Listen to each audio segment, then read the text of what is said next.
Welcome to this MSCG video about opportunity planning with SAP IBP. My name is Alexander Vonk, and on the phone I have Praveen Ramchandran, who is one of our SAP IBP experts. Today we would like to talk about how you can do opportunity planning in SAP IBP. Praveen, can you tell us a bit more about that? Hi, Alex. Thanks for introducing me. So basically, what is it? Opportunity or risk? An opportunity is a change to a future sales, or a risk could be a negative sales. It's kind of uncertain. It's in a future period. What we don't know is what is going to be the impact of this opportunity or risk at this point of time, and to make sure that you're able to see the impact in your final demand plan and eventually the effect on your supply. Some of the examples of an opportunity could be like a new customer or a loss of revenue because of some uncertain situations. Example today, COVID-19. It's an opportunity for some, while a loss and risk for some of the other businesses. The timing is uncertain. There could be some new competition, some new product introduction during these times. So that are a few examples of opportunity or risk. So SAP has a solution for that in the IBP system, right? Can we talk a little bit about that? Coming to IBP, it's some really good features here. You can actually, they've got a feature called driver-based planning in SAP IBP, where you're able to put your opportunities and risk in the system in a different view, and are able to take that into consideration while calculating your demand plan, adjusting them, eventually having it in an S&OP plan, and if needed, running it through a cycle of supply. You can toggle between having it or not having it, and see the impact of these plans on your supply situations, your revenues. IBP gives kind of cool features on that. Yeah. So what kind of challenges do you see when you try to model opportunities?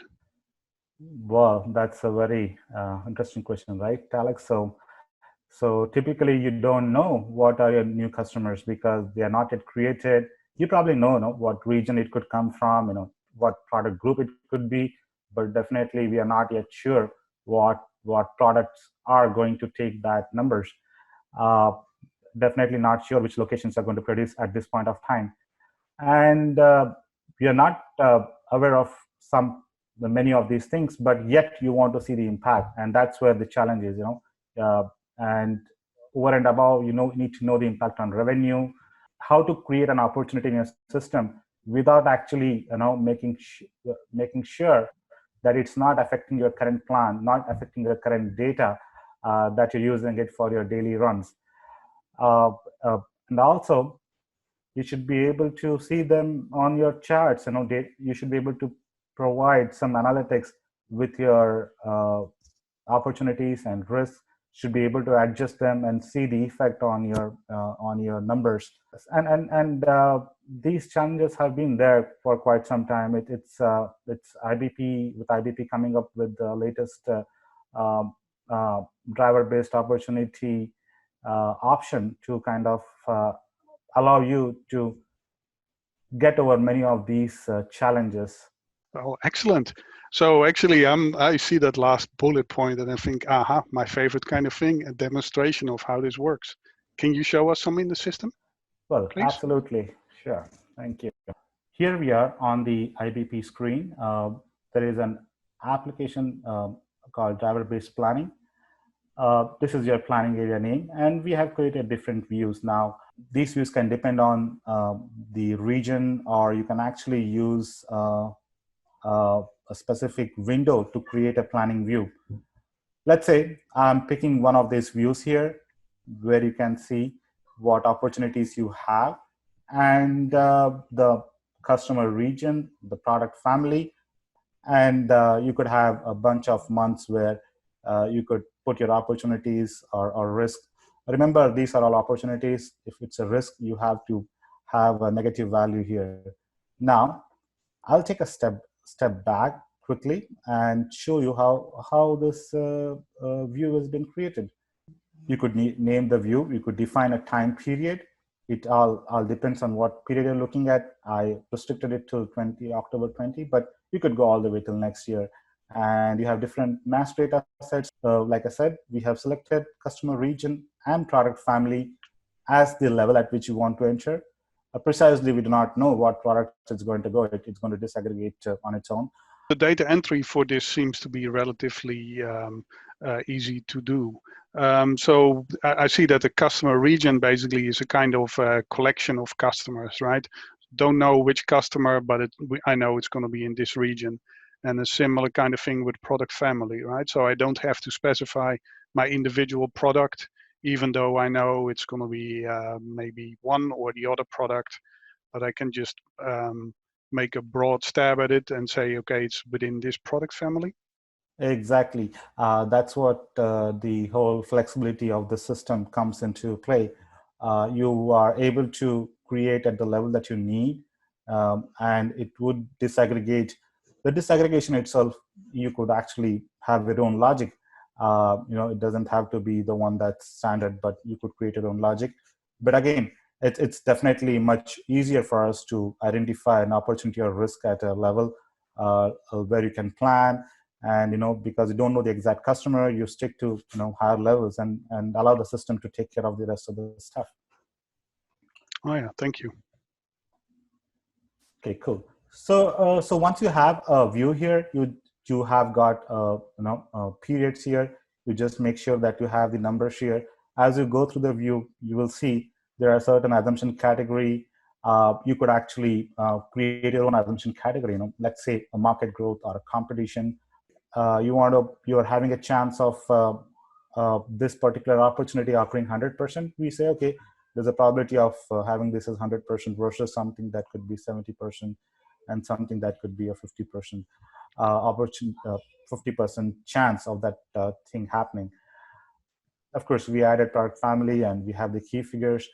What we see is that if you got an opportunity of 2,500 here, you could see that difference coming between the two numbers. One is the consensus demand and one is the consensus demand with the opportunity. The opportunity itself has got 2,500 as a part of the output of this particular data. So if I think that it's a done deal and I can 100% sell this opportunity, and I can just add it in and do my supply planning against that, right? Absolutely, that's what it is all about. So what we do is we can actually go to the planning view here, and you can actually see the opportunity ID itself. You can track it in the planning views. So basically, you created an opportunity on the driver-based application. You come to your planning view that you would normally use. Of course, this view is a bit customized for our purpose. But if you look at it, I can look at the customer region, product family, and risk or an opportunity ID, a number that we actually tagged in the planning view on the opportunity view.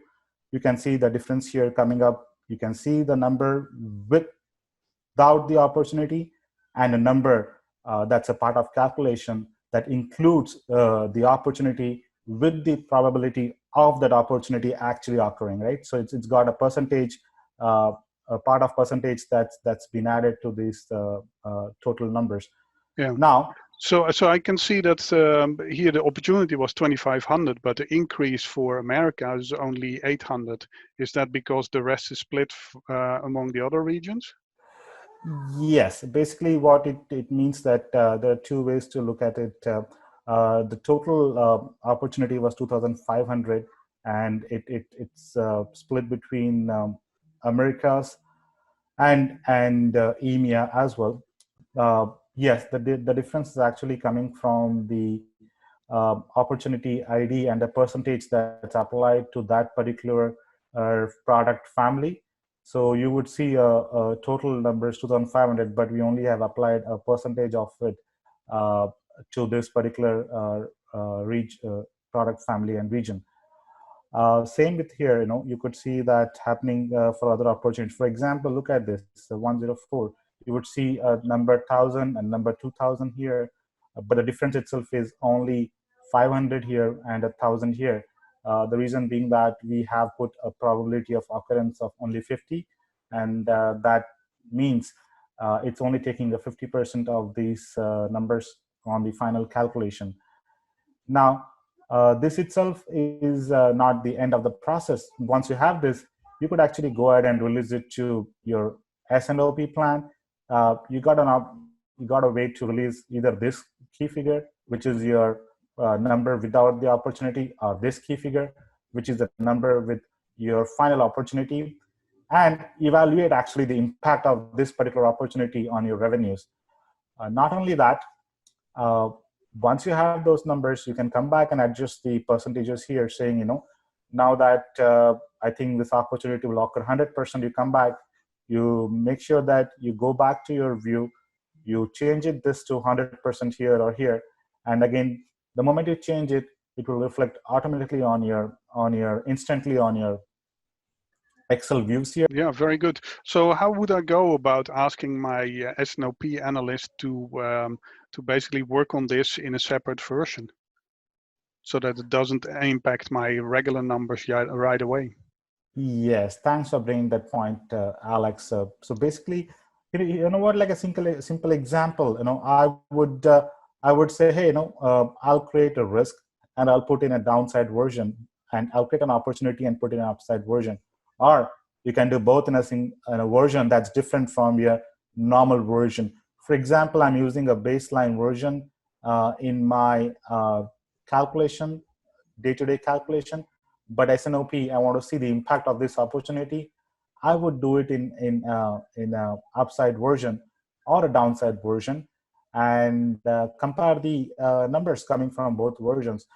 What it also means is that you're not creating clutter in the current version. You're allowing the system to kind of be clean with your daily operation mode, and still are able to see the impact in a different version and analyze the impact, make sure that you have addressed the risk or the opportunity, and come back and make sure if you need to copy it back to your original version, you do that. Thank you for that demo, Praveen. That was very good. So in that demo, you saw that with only a little data setup, you can already do quite a bit of opportunity planning, and it's really flexible to use. You can tweak with the parameters and see how likely an opportunity is to occur, and then what the impact is. And it also allows for integrating those opportunities both in demand and supply planning, so that you can easily evaluate these in the whole context. And on top of that, you can immediately highlight it in charts, like we showed with the headphones opportunity, basically having a huge impact on the consensus demand for those headphones in EMEA. So if you want to know more about this or have other questions, you can contact MSCG for further information. And our contact person is Suraj Matre. Email address on the screen, and the telephone number is below that. Thank you for explaining all this to us, Praveen, and see you next time. Thank you, Alex. Thank you, everyone.